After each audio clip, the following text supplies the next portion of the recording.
Setelah Iran dan Amerika sepakat melakukan gencatan senjata, Israel malah berulah dengan melancarkan serangan ke Lebanon yang berimbas kepada penutupan kembali jalur Hormuz oleh Iran.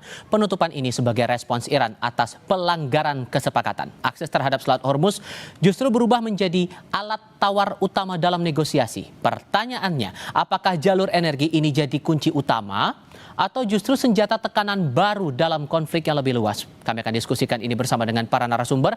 Bergabung saat ini Guru Besar Hubungan Internasional dari Saint Petersburg State University, Rusia, Koni Rahakundini Bakri, dan Alexius Jemadu, Guru Besar Politik Internasional UPH. Selamat malam dari Jakarta semuanya, dengan Tifal di sini, apa kabar?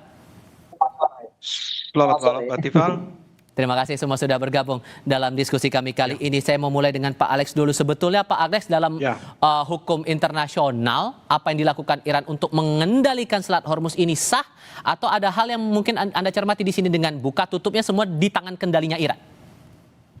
Ya, seharusnya ini harus dibuka ya, Selat Hormuz ini. Navigasi untuk perdagangan internasional sangat vital bagi begitu banyak negara, termasuk Indonesia, Eropa, Asia, semua ikut kena dampak kalau Selat Hormuz ini ditutup. Dan ini menjadi suatu harapan dari dunia internasional agar ini segera dibuka. Tapi bagi Iran ini adalah suatu alat political leverage bagi dia ya, karena kalau Iran bisa menutup Selat Hormuz, maka itu menjadi satu sumber kekuatan baru bagi dia. Ya, saya lihat ada beberapa hal mengapa Iran bersikukuh untuk menutup Selat Hormuz ini. Karena kalau Selat Hormuz ini ditutup, dampaknya bagi ekonomi global itu luar biasa.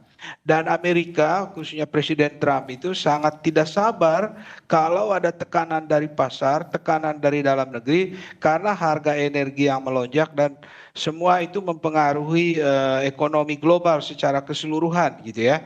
Jadi penutupan Selat Hormuz itu akan menjadi suatu hal yang menimbulkan ketidakpastian untuk perundingan yang akan dilaksanakan akhir minggu ini ya, antara Wakil Presiden JD Vance dan Ghalibaf dari pihak Iran ya. Nah, jadi memang ini disengajakan oleh Iran untuk membuka front yang lebih luas dalam konflik atau perangnya dengan Amerika Serikat, karena dia tahu kalau ekonomi global itu memburuk, maka kecaman itu akan jatuh ke Presiden Trump Amerika Serikat. Sehingga membahasakan, sorry saya potong Pak, sehingga kalau kemudian membahasakan apa yang dilakukan Iran saat ini, menandakan bahwa upaya gencatan senjata antara Iran dan AS ini terbilang rapuh, bahkan belum diteken bahkan.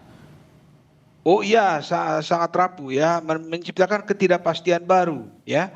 Kalau Selat Hormuz ini ditutup dan kalau Israel terus menyerang Hizbullah di Lebanon. Jadi ini yang menimbulkan ketidakpastian baru. Dan kenapa Iran ini bersekukuh untuk menutup Selat Hormuz ini? Selain tadi itu menimbulkan gejolak ekonomi global yang menjadikan tekanan bagi Amerika Serikat, juga unsur atau faktor yang kedua bagi Iran itu, kalau dia bisa menguasai Selat Hormuz, maka akan semakin tampak Amerika itu pecah aliansi Barat itu ya, karena ada perbedaan sikap antara Amerika Serikat dengan negara-negara NATO kan. Nah, jadi menyangkut Selat Hormuz ini dia akan pakai sebagai senjata politik begitu ya bagi Iran. Jadi dengan ditutupnya Selat Hormuz itu, Iran itu masih mempunyai satu bargaining yang kuat di dalam perundingan yang akan dilakukan akhir minggu besok ini. Karena dia menginginkan sekali supaya rejim ini tetap bertahan ya,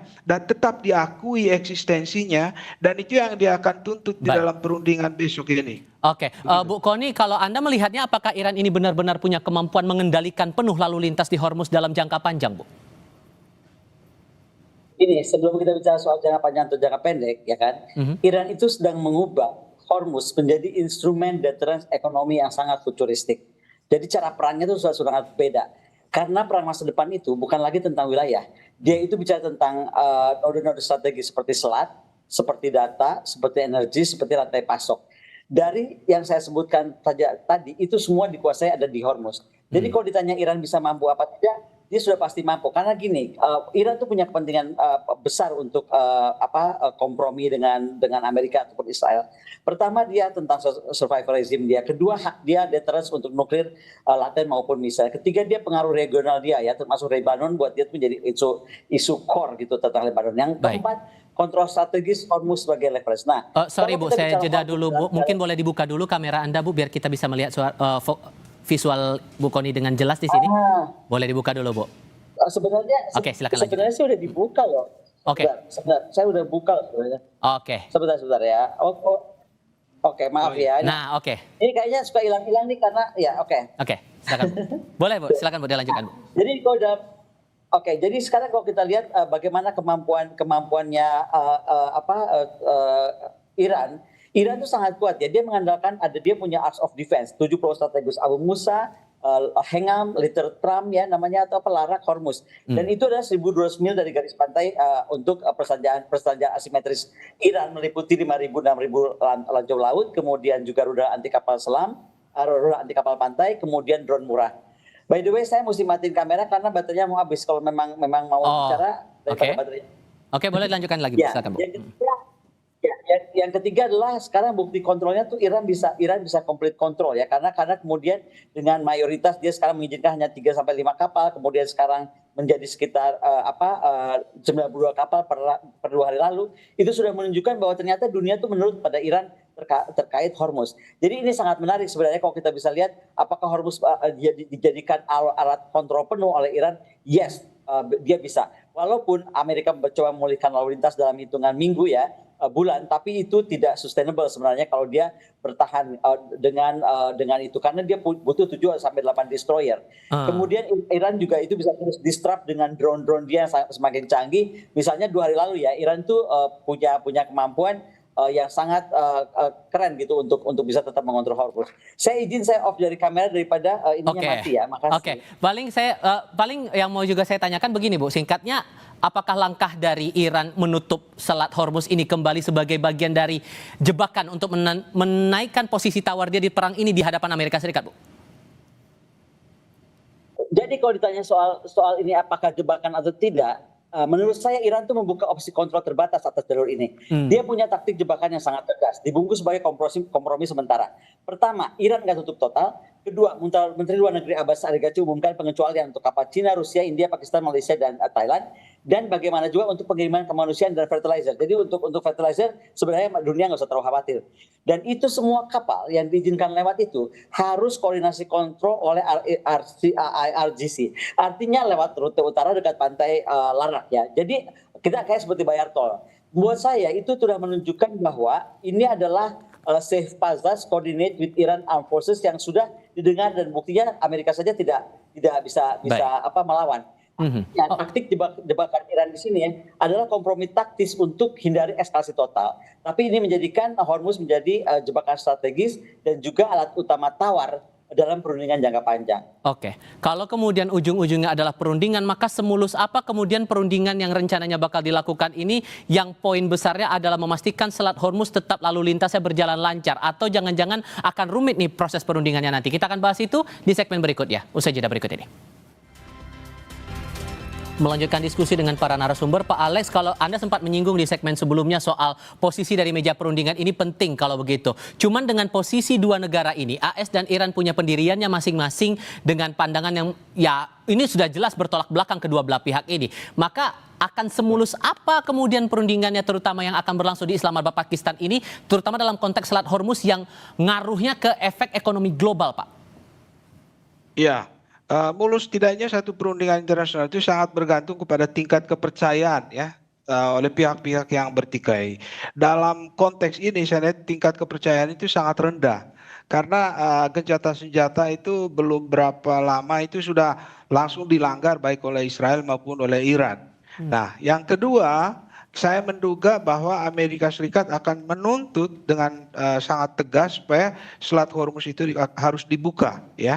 Karena kalau itu tidak dibuka, maka ekonomi global akan berpengaruh, tekanan kepada Amerika Serikat itu akan makin tinggi, dan jangan lupa bahwa dari awal Presiden Trump itu menginginkan perang ini cepat selesai, decisive, dan lalu dia bisa konsentrasi pada hal yang lain. Tapi kenyataannya kan perang ini berlangsung lebih lama dan Ya. bahkan Iran tidak akan mau menyerah ya untuk menggunakan segala kemampuannya memberikan perlawanan yang juga cukup signifikan dan membuat Presiden Trump juga agak terkejut gitu ya dengan resistensi yang begitu tinggi dan determinasi yang tinggi. Nah, tapi setelah gencatan senjata ini dan perundingan besok itu penuh dengan ketidakpastian dan saya menduga Amerika akan menggunakan kekuatan yang lebih besar karena itu tadi ya ambisi dari Trump untuk menyelesaikan ini decisive once and for all. Itu kan tidak gampang ya.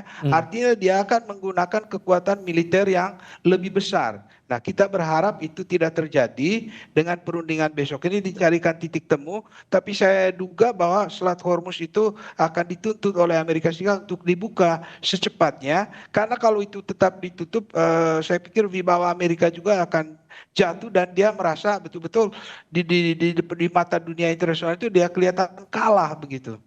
Bu Kony, ada yang berasumsi begini, kalau kemudian dua belah pihak ini tetap bersikeras dengan posisi masing-masing soal Selat Hormuz, apakah ada peluang perang itu akan meluas justru terpusatnya di Selat Hormuz itu, Bu? Dan dua negara dalam hal ini, Iran dan Amerika Serikat, menurunkan pasukan militernya masing-masing?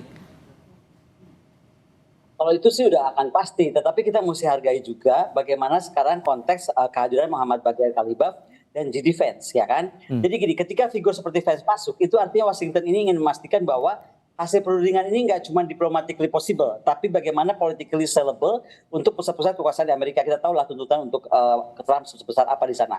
Di sisi lain sebenarnya Khalibaf tuh ini membawa bobot yang berbeda ya. Dia itu bukan sekedar diplomat, tapi dia figur dan jantung sistem politiknya Iran. Artinya ada kehadiran dengan dua kehadiran figur ini kalau menurut saya bisa dibaca dua hal. Satu, ini bisa menjadi faktor pembeda positif karena keputusan itu akan lebih cepat, ya kan, lebih langsung. Tapi juga bisa faktor pembeda negatif karena dua-duanya posisinya menjadi ideologis atau lebih kurang lentur gitu, akan lebih kaku. Tapi maksudnya Vance dan Khalibaf ini berarti maksudnya ini bukan lagi meja diplomat, tapi sudah masuk ke gravitasi kekuasaan dan sangat penting. Dan pengaruhnya buat Hormuz pasti sangat besar karena bagaimanapun juga secara strategis Iran itu menyebut dia bilang begini, Hormuz itu harus betul-betul menjadi pusat kontrol dia karena disinilah lapis keduanya jaminan navigasi di sana bisa masuk. Walaupun IMO misalnya IMO itu sudah bilang bahwa ini nggak boleh terjadi karena ini kan punya jalur internasional. IMO sudah bilang seperti itu. Tapi ada beberapa aspek yang bikin Iran juga nggak mau menyerahkan Hormuz begitu saja kendalinya pada Hormuz karena formula nuklir, formula misil dia itu yang ada di dalam poin 15 poinnya Trump itu menjadi kunci juga untuk bagaimana Iran bertahan di Hormuz. Jadi ini benar-benar harga mati tentang dua pihak yang berbicara tentang harga mati. Tapi kalau saya mau bilang sebenarnya kalau perang ini adalah bukan perang tentang wilayah, apakah wilayah Hormuz, apakah wilayah Lebanon, apakah wilayah Iran ataupun Israel. Tapi ini perang tentang aturan dunia ini mau dibawa kemana gitu loh. Karena menurut saya kalau di Lebanon tidak dimasukkan ke dalam solusi di dalam ceasefire atau salah satu item di dalam ceasefire, maka Lebanon akan terus-terusan menjadi konflik karena buat dua pihak, baik buat pihak Israel, baik buat pihak Iran, Lebanon itu dua-duanya strategis. Untuk Iran dia buffer zone, untuk Israel dia betul-betul sumber masalah dengan adanya Hizbullah yang dianggap state dalam state gitu oleh Israel. Oke, Anda sepakat juga Pak Alex harus ada peran Lebanon juga dalam proses perundingan itu, jadi nggak bisa semata-mata Pakistan aja untuk mendamaikan dua pihak itu? Iya, ya saya sepakat dengan Ibu Kony ya, karena bagi Israel mengamankan serangan atau ancaman dari utara dari Lebanon itu strategis sekali bagi dia ya, dan selama ini menjadi kepentingan dari puluhan ribu warga Israel yang tinggal di Israel Utara. Jadi Israel berkepentingan untuk mengamankan wilayah itu. Sementara dari Iran, dari pihak Irannya, proksi Hizbullah itu yang paling kuat dan yang sangat mengancam Israel selama ini, jadi sangat diandalkan oleh Iran. Jadi itu betul-betul menjadi satu poin yang akan dimasukkan dan harus dimasukkan di dalam perundingan, karena jika tidak, kita belajar dari pengalaman sebelumnya ini, Israel berpotensi untuk melanggar kesepakatan yang ada itu. Jadi kalau itu semua itu diintegrasikan di dalam perundingan yang dilakukan oleh kedua pemimpin besok itu memang seharusnya demikian. supaya komprehensif dan tidak ada pihak yang merasa dikorbankan kepentingannya. Itu baik pihak Iran maupun pihak Israel itu berpotensi akan mengganggu kesepakatan yang dilakukan oleh Amerika Serikat dan Iran begitu. Baik, Pak Alex, Bu Kony, terima kasih banyak sudah mau berdiskusi dan berbagi pandangan bersama kami kali ini. Sehat selalu semuanya. Selamat malam. Baik, selamat malam. Malam.